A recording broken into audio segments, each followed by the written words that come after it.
ఏమైందిరా? వస్తే ఏమైందంటావేంట్రా? ఆగస్టులో మా గణపై పండుగ వచ్చింది. ఆయన పండగ ఘనంగా చేసేసాక కెరీర్ మీద ఫోకస్ చేద్దాం అనుకున్నా. ఇంతలో పండగ అయిపోయింది. పండగ అయిపోయాకన్నా నీ కెరీర్ గురించి ఆలోచించావా మరి? అలా ఆలోచిస్తూ ఉండగానే ఇంతలోనే సెప్టెంబర్ నెల వచ్చేసింది. మళ్ళీ సెప్టెంబర్ నెలలో ఏమున్నాయరా ఫెస్టివల్స్ నువ్వు ఎంజాయ్ చేయడానికి? ఫెస్టివల్స్ ఏం లేవు కానీ Asia T20 world cup start అయింది. అవునవును, నేను కూడా చూసా. పాకిస్తాన్ మీద ఇండియా ఘన విజయం సాధించిందిగా, భలే గెలిచారు కదా. అందుకే నేను కూడా ఆసియా కప్ అయిపోయినాక కెరీర్ మీద ఫోకస్ చేద్దాం అనుకున్నా. అరే, ఇప్పుడన్నా ఏదైనా ఆలోచించావారా? ఏంటి ఆలోచించేది? మళ్ళీ ఏం జరిగిందిరా?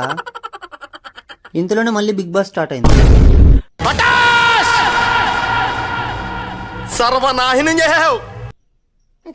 స్టార్ట్ అయిందా మరి? సర్లే, బిగ్ బాస్ అయిపోయాకన్నా నీ కెరీర్ గురించి ఆలోచిస్తావా? ఎలాగో బిగ్ బాస్ డిసెంబర్లో అయిపోతుంది కదా. ఫ్రెష్గా 2026లో కెరీర్ మీద ఫోకస్ చేద్దాం అనుకుంటున్నా.